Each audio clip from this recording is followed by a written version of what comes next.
Programme अंदर की बात मुज़म्मिल सोहरवर्दी के साथ मैं हूँ आपकी मेज़बान। आप सबको खुशामदीद। अस्सलाम वालेकुम sir, welcome to the show. क्या हाल है आपका? वालेकुम सलाम, बिल्कुल ठीक, आप सुनाएँ? मैं भी ठीक हूँ, अल्लाह पाक का शुक्र है। सर, सबसे पहले तो मैं आपसे जानना चाहूँगी जो रात गए पाक अफ़गान बॉर्डर पर जो एक दरअंदाज़ी और फिर ये जो लड़ाई है, इस मुतालिक आप क्या कहेंगे? देखिए, रात पाक-अफ़गान बॉर्डर पर ज़बरदस्त लड़ाई हुई है और उसमें 6 जो अफ़गानिस्तान की चेक पोस्टें थीं, वो पाकिस्तान फ़ौज ने तबाह कर दी हैं। एक उनका प्यारा जो बॉर्डर पे सर्विलेंस कर रहा था, वो गिरा दिया है और ती 36 तालिबान की जो बल्कि 36 पोस्टें तबाह कर दी गई हैं और तालिबान के फ़ौजी भी मार दिए गए हैं और टीटीपी के लोग भी मारे हैं। हैवी आर्टिलरी यूज़ की गई है और पाकिस्तानी फ़ौज ने ना नानी याद करा दी है अफ़गानिस्तान को और इमारात इस्लामिया अफ़गानिस्तान को। आसिम मुनीर साहब ने पिछले दिनों पाक फ़ौज ने पक्तिया में सर्जिकल स्ट्राइक की थी और उसके बाद अब अफ़गान बॉर्डर पर बहुत सख्ती कर दी है पाक फ़ौज ने। रात वैसे आज अफ़गानिस्तान के वज़ारत दफ़ा ने तो प्रेस रिलीज़ जारी किया है कि पाक अफ़गानिस्तान ने बदला ले लिया है पक्तिया का। और उन्होंने जी कि हमने इंतकाम लिया है और हमने इधर कुरम में और शुमाली वजीरिस्तान में पाकिस्तान पर हमला किया है। लेकिन ये नहीं उन्होंने बताया कि इस हमले के नतीजे में हुआ क्या है। हमले के नतीजे में उन्होंने ठीक है ऑफेंसिव किया लेकिन उस ऑफेंसिव के नतीजे में पाकिस्तान ने हैवी आर्टिलरी के साथ उनकी चेक पोस्टें भी तबाह की हैं, उनको कब्ज़ा भी किया है, उनका एक जहाज़ भी गिराया है, उनके फ़ौजी भी मारे हैं और वो भाग गए हैं अपनी चेक पोस्टें छोड़कर। तो इसलिए पाक-अफ़गान बॉर्डर पे बहुत टेंशन है। आज काबुल में प्रेसिडेंट हाउस में एक आला सतही इजलास हुआ जो पॉलिटिकल कमीशन का जिसमें अफ़गान आर्मी चीफ भी थे और उनके सिक्योरिटी मिनिस्टर भी थे और इंटीरियर मिनिस्टर भी थे और वहाँ पर पाकिस्तान के साथ बॉर्डर टेंशन पर गौर हुआ और अब आज जो जानी नुकसान रात हुआ है उसके ऊपर अफ़गान आर्मी चीफ के साथ इजलास हुआ और पाकिस्तान और अफ़गानिस्तान के बॉर्डर्स पर टेंशन बहुत ज़्यादा है इस वक़्त क्योंकि पाकिस्तान आर्मी ने अब ऑफ़ेंसिव पे आ गई है। पहले हमारा अफ़गान बॉर्डर पे स्ट्रैटेजी होती थी कि हम इतना ऑफ़ेंसिव पे नहीं रहते थे और हम सॉफ्ट रहते थे। लेकिन अब पाकिस्तान ने आर्मी चीफ आसिम मुनीर ने पॉलिसी बदल दी है और जो अफ़गान फ़ोर्सेज़ हैं उन्हें एनिमी फ़ोर्सेज़ के तौर पर डील किया जा रहा है और उनके खिलाफ जो है उसी तरह डील किया जा रहा है जैसे एनिमी फ़ोर्सेज़ के को डील किया जाता है। ईंट का जवाब पत्थर से और 1 गोली का जवाब 10 गोलियों से, 1 गोले का जवाब 100 गोलों से और एयर फ़ोर्स भी और हर जगह एयर के साथ और पूरी तरह ऑफ़ेंसिव पर पूरे ड्यूरेंट लाइन पर कि जहाँ से भी ज़रा-सी भी अफ़गान फ़ौजियों की नक़्ल-ओ-हरकत नज़र आए, तो उनको फ़ौरन मार दिया जाए। पाकिस्तान ने ड्रोन्स भी यूज़ किए हैं, पाकिस्तान ने हर किस्म का सिस्टम यूज़ किया है और अफ़गानिस्तान फ़ोर्सेस का बहुत सख्त नुकसान हुआ है। और मेरे ख़्याल सर में आप ये जो नई पॉलिसी है पाकिस्तान आर्मी की, जिसमें वो ऑफ़ेंसिव पे आ गए हैं अफ़गानिस्तान के साथ और वो जो पहले ब्रादर इस्लामी मुल्क वाली बात थी, वो ख़त्म करके एनिमी फ़ोर्सेस डिक्लेयर किया है। उसके बाद टीटीपी के लिए भी बड़ी मुश्किलात हो गई हैं और अब जो बॉर्डर के दूसरी तरफ टीटीपी बैठी हुई थी, उनको अपनी जान की फ़िक्र पड़ गई है कि अब पाकिस्तान फ़ोर्सेस उनको वहाँ पर निशाना बनाएँगे। सर आपने पाक अफ़वाज के किरदार की तो बात की है, वो भरपूर जंग लड़ रहे हैं सिर्फ़ पाकिस्तान की कौम की सलामती के लिए। आपको क्या लगता है ये जो लूप होल्स हैं, हुकूमत को ऐसे कौन से इक़दामात यकीनी बनाने होंगे जिससे अफ़गानिस्तान जो है उसको बार-बार पाकिस्तानी हुकूमत की जानिब से पैगाम तो दिया जाता है। ऐसे कौन से इक़दामात यकीनी बनाएँगे कि फिर अफ़गानिस्तान को बैक ऑफ करना ही पड़ेगा हर हाल में? नहीं, मेरे ख़्याल में अफ़गानिस्तान जो है ना, वो गुरिल्ला जंग लड़ सकता है, बाकायदा जंग नहीं लड़ सकता। देखिए, उनका पाकिस्तान फ़ौज के साथ कोई मुकाबला नहीं है। पाकिस्तान फ़ौज एक बाकायदा ट्रेन्ड फ़ौज है, हमारा अपनी असला है, हमारी एयर फ़ोर्स है, हमारी हेवी आर्टिलरी है। आज तक अफ़गानिस्तान ने जंग लड़ी है, गुरिल्ला जंग लड़ी है। उन्होंने किसी बाकायदा फ़ौज के साथ जंग नहीं लड़ी है। ऐसा हुआ है कि फ़ौज उनके अंदर आ गई है, अब जैसे रूस की फ़ौज आ गई है, उन्होंने उसके साथ गुरिल्ला जंग लड़ ली। अमेरिका की फ़ौज ने उनके मुल्क के अंदर आ गया गुरिल्ला जंग लड़ ली। लेकिन उनकी बॉर्डर पे किसी मुल्क के साथ बाकायदा जंग नहीं हुई है कि इधर उनकी फ़ौज हो, उधर उनकी फ़ौज हो और 2 फ़ौजों की लड़ाई हो। ऐसा अफ़गानिस्तान ने कोई जंग नहीं लड़ी हुई है। मतलब उनके मुल्क पे कब्ज़ा हो जाता है और उस कब्ज़ा होने के बाद वो एक गुरिल्ला जंग लड़ते हैं और उस गुरिल्ला जंग में उन्हें दुनिया की कोई ना कोई ताकत मदद करती है। और गुरिल्ला जंग से वो उसको 10 साल 15 साल है।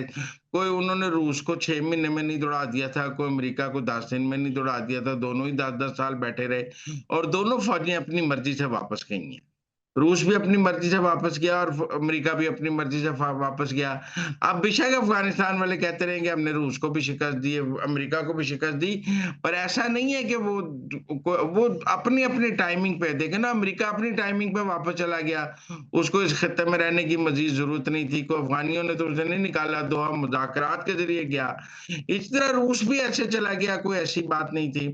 तो मैं नहीं समझता कि जो अफगानिस्तान में वो कह रही है ना कि जी हमने रूस को शिकस्त दी है, हमने अमेरिका शिकस्त दी है, हम पाकिस्तान को शिकस्त दे देंगे, ऐसी बात नहीं है। पाकिस्तान के साथ उन्हें गुरिल्ला जंग नहीं लड़नी पड़ेगी, उनकी आर्मी को हमारे साथ लड़ना पड़ेगा, क्योंकि एक बॉर्डर है, बॉर्डर के उस तरफ हमने फेंस लगा दी है, इधर हमारी फौज है, जो आएगा हम उसको हैवी आर्टिलरी से मारेंगे। और थोड़ा टीटीपी का एज है उन्हें गुरिल्ला जंग के लिए, तो वो टीटीपी की जो एज है वो आहिस्ता-आहिस्ता हम मार-मार के खत्म कर देंगे। अब हमने सर्जिकल स्ट्राइक्स भी शुरू कर दी हैं।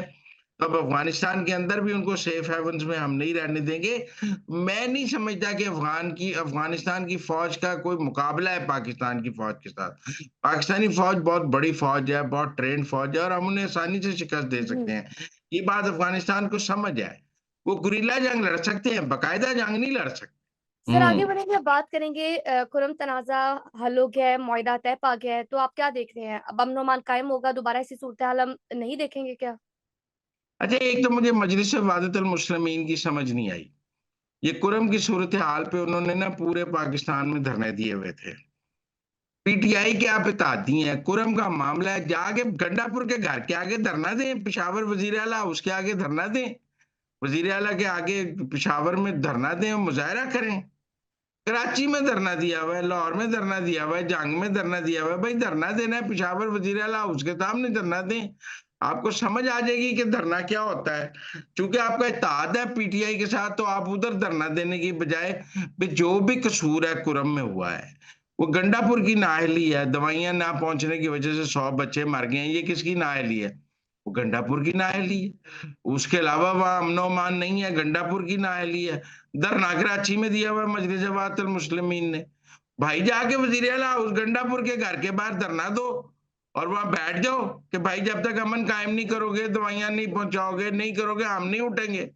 वहाँ आपकी आवाज़ नहीं निकलती है क्योंकि आपने सेनेटरशिप ली हुई है और आप इत्तेहादी हैं और पूरे पाकिस्तान में अमन-ओ-अमान आप धरने दे के बैठे हैं। बहरहाल वहाँ आज एक जिरगे का मुआहिदा हो गया है, उस जिरगे में असले वापसी की बात है और सारा कुछ है। लेकिन ऐसा कई मुआहिदे हुए हैं कुरम में और मैं समझता हूँ कि उन मुआहिदों के वो फिर ब्रेक हो जाते हैं। ये ठीक बात है कि वहाँ पे लैंड डिस्प्यूट्स हैं और लैंड डिस्प्यूट्स सूबाई हुकूमत ने हल करने हैं, कोई वफाकी हुकूमत ने तो वहाँ ज़मीनी तनाज़ात को हल नहीं करना है।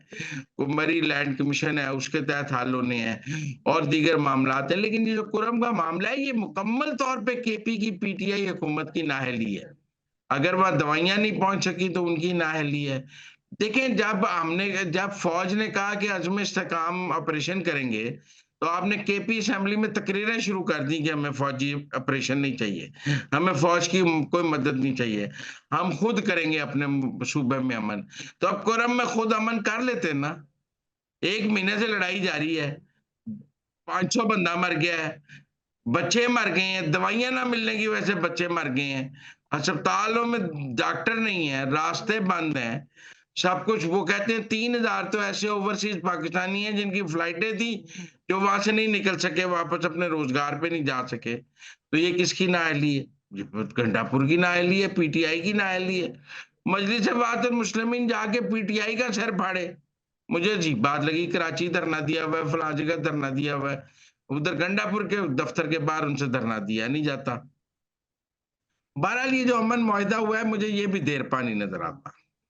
मुझे लगता है इसके नतीजे में भी अभी वहाँ मुकम्मल अमन नहीं होगा, जब तक वहाँ सबसे असला वापस नहीं लिया जाएगा, रिट ऑफ द गवर्नमेंट नहीं होगी, तब तक वहाँ अमन नहीं हो सकता।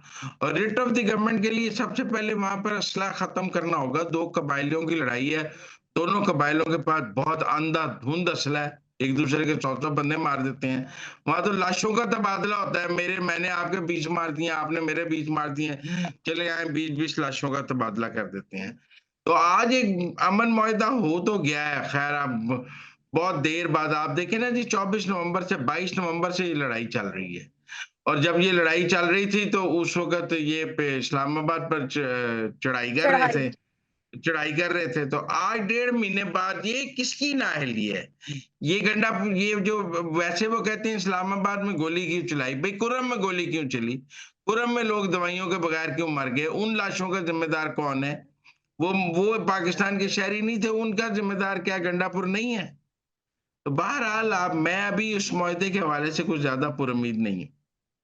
सर, बैरिस्टर सैफ की जानिब से ये भी कहा गया है कि एक स्पेशल फोर्स के क़याम की मंजूरी भी अमल में लाई जाएगी, तो उस फोर्स का क्या काम होगा और वो क्या फोर्स जो है अपना काम कर पाएगी वहाँ पर? देखिए, स्पेशल फ़ोर्स कायम करनी है, अभी भर्तियाँ होनी हैं, अभी सब कुछ होना है, उसमें टाइम लगेगा। एफसी से भी मदद माँग रहे हैं अब ये।